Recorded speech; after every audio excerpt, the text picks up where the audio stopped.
అపవాదికి get out అని చెప్పగలుగుతున్నారా? సిన్నికి no అని చెప్పగలుగుతున్నారా? లోకానికి గుడ్ బై చెప్పగలుగుతున్నారా? లేదు, వీటిలన్నింటిలో అలాగనే కొట్టుకుని వెళ్ళిపోతూ బాగున్నా, ఏదో ఆయన కృపను బట్టి బాగున్నా. వాక్యాలకు వెళ్తాం, వచ్చిన ప్రార్థన చేసి వెళ్తాను. ఆల్రెడీ స్టార్ట్ చేశాను. పరిశుద్ధ మాతో మాట్లాడయ్యా, నీ ఆత్మ సహాయం పెట్టుకుంటాం. పరిశుద్ధాత్మ దేవా, ఇక్కడ ఉన్న ప్రతి ఒక్కరిని బలపరచు. నీవు మాట్లాడాలి, నీవు ఒప్పింపజేయాలి, నీవు బలపరచాలి. ప్రతి ఒక్కరిని నీకు దగ్గరగా దేవుని వాక్యాలు చూసినప్పుడు గాడ్ ఈజ్ వెరీ క్లియర్. కొన్ని విషయాలు చూసినప్పుడు బైబిల్లో మీరు ఎప్పుడైనా చదివారు లేరా కానీ, there are called capital sins, ప్రాముఖ్యమైన పాపములు.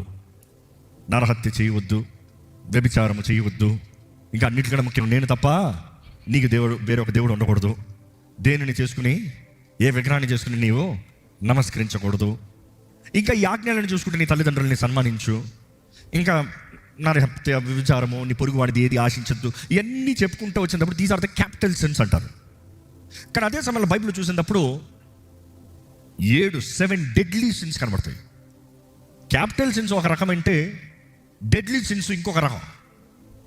ఈరోజు నేను మాట్లాడబోయేది మీకు క్యాపిటల్ సిన్స్ మీరు చేయట్లేదేమో, ఎవరిని చంపట్లేదేమో, వ్యభిచారం చేయట్లేదేమో, అదే సమయంలో దేవుని స్థానంలో వేరే ఏది పెట్టి నమస్కరిస్తలేదేమో, విగ్రహారాధన చేయట్లేదేమో, ఇవన్నీ పక్కన పెడితే ఈ డెడ్లీ సిన్స్ చూసినప్పుడు ప్రతి ఒక్కరిని వెంటాడుతూ ఉంటుంది. ఈరోజు విశ్వాసులు అనేవారు కూడా ఎంతోమంది ఈ డెడ్లీ సిన్స్లో పడిన వారు ఉన్నారు. బైబిల్లో చూసినప్పుడు చాలా రకాల 7 రకాలని కనబడుతూ ఉంటుంది. ఒకటి చూసినప్పుడు మనము సామెతలు 6, ప్రోవర్బ్స్ 6:16-19 ఒకసారి అందరం కలిసి ఏకకంఠంతో చదువుదాం. దేవునికి అసహ్యమైన పాపములు, these we are not putting them as the deadly, but then your God hates. దేవునికి అసహ్యమైన పాపములు ఏంటంట? ఈ 7 చూస్తాము. ఏంటి 7? 16వ వచనం నుండి చదువుతామండి. Are you ready? అందరు రెడీయా? సామెతలు 6:16 నుండి 19 వరకు చదవబోతున్నాం. ప్రోవర్బ్స్ 6:16-19 అందరం కలిసి చదవబోతున్నాం. దేవునికి అసహ్యమైనది మనలో ఏమన్నా ఉందా పరీక్షించబోతున్నాం. Are you ready? 1, 2 రీడ్. యెహోవాకు అసహ్యములైనవి 6 గలవు, 7 ఆయనకు హేయములు. అవేవనగా అహంకార దృష్టియు, కళ్ళల్లాడు నాలుకయు, నిరపరాధులను చంపు చేతులను, దుర్యోచనలు యోచించు హృదయమును, కీడు చేయుటకు త్వరపడి పరుగులెత్తు పాదములను, లేని వాటిని పలుకు అబద్ధ సాక్షియు, అన్నదములలో జగడములు పుట్టించువాడును. ఇవన్నీ చూసినప్పుడు ఇది దేవునికి అసహ్యమైన పాపములంట. గళితీయులకు రాసిన పత్రిక 6వ అధ్యాయము 19-21 వరకు చదువుదామండి. గళితీయులకు రాసిన పత్రిక 5వ అధ్యాయము 19వ వచనం నుండి 21వ వచనం వరకు అందరం చదవబోతున్నాము. దయచేసి మీ బైబిల్స్ చెప్పండి. అవి రెడీ? ఇక్కడ కూడా కొన్ని రకాల పాపాలు చూస్తున్నాము. ఈ పాపాలు ఎలాంటివో, ఎలాంటి వారు పరలోక రాజ్యం వెళ్ళరనేది ఇక్కడ చూస్తున్నాం. Here we see deadly sins. These are again dangerous sins. శరీర కార్యాలకు సంబంధించిన పాపములు. Are you ready?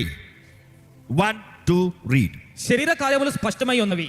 అవేవనగా జారత్వము, అపవిత్రత, కాముకత్వము, విగ్రహారాధన, అభిచారము, ద్వేషములు, కలహము, మత్సరములు, క్రోధములు, కక్షలు, భేదములు, విమతములు, అసూయలు, మత్తతలు, అల్లరితో కూడిన ఆటపాటలు మొదలైనవి. వీటిని గూర్చి నేను మునుపు చెప్పిన ప్రకారము ఇట్టి వాటిని చేయువారు దేవుని రాజ్యమును స్వతంత్రించుకొనరని మీతో స్పష్టముగా చెప్పుచున్నాను. ఇటువంటి కార్యములు చేయవారు పరలోక రాజ్యము స్వతంత్రించుకొనరంట. ఇప్పటికే మీకు అర్థమైందో లేదా కానీ ఈ బైబిల్లో ఈ 7 డెడ్లీ సిన్స్ అంటూ ధ్యానిస్తూ వీటిని కేటగరైజ్ చేసినప్పుడు కొన్ని విషయాలు నా ముందు ఉన్నాయి. రాసుకోగలిగిన వారు రాసుకోండి. 7 మనం చూడబోతున్నాం ఈరోజు. 1 లస్ట్, ఇచ్చ. లస్ట్ ఇది కంటితో ప్రారంభించే పాపం. క్యాపిటల్ సిన్స్లో మనం చూస్తాం వ్యభిచారము చేయొద్దు. కానీ యేసుప్రభువు అంటాడు వ్యభిచారము చేయవద్దు అన్న మాట మీరు ఎరుగున్నారు. కానీ నేను మీతో చెప్పినది ఏమనగా, ఒక స్త్రీని మోహపు చూపుతో చూచినప్పుడే మీరేం చేశారు? తనతో వ్యభిచారం చేసినట్లుగా లెక్క. సో ఇది ఇచ్చ అనేది it is a deadly sin. శరీరంతో చేసేదానికి ముందు నీ దేహముతో నువ్వు జరిగించే పాపము, దానిని బట్టి వచ్చే నష్టము, శాపము ఎంతో గొప్పది. ఇచ్చ. Right it down. 2వది గటిని, తిండిపోతుతనం.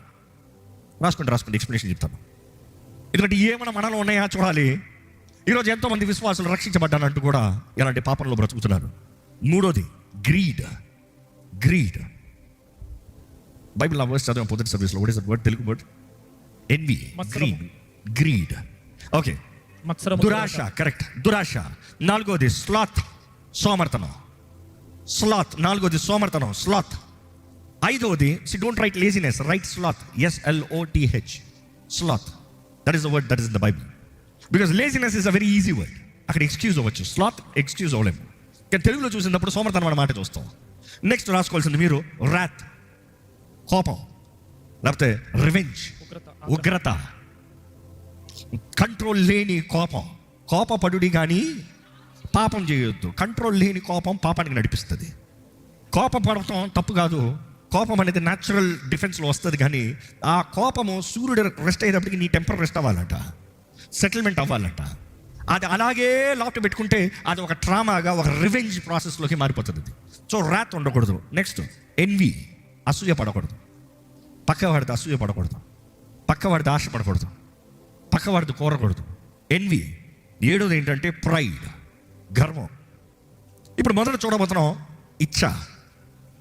ఈరోజు ఎంతోమంది విశ్వాసులు అనేవారు, క్రీస్తు రక్తంలో కడగబడ్డాననేవారు, నేను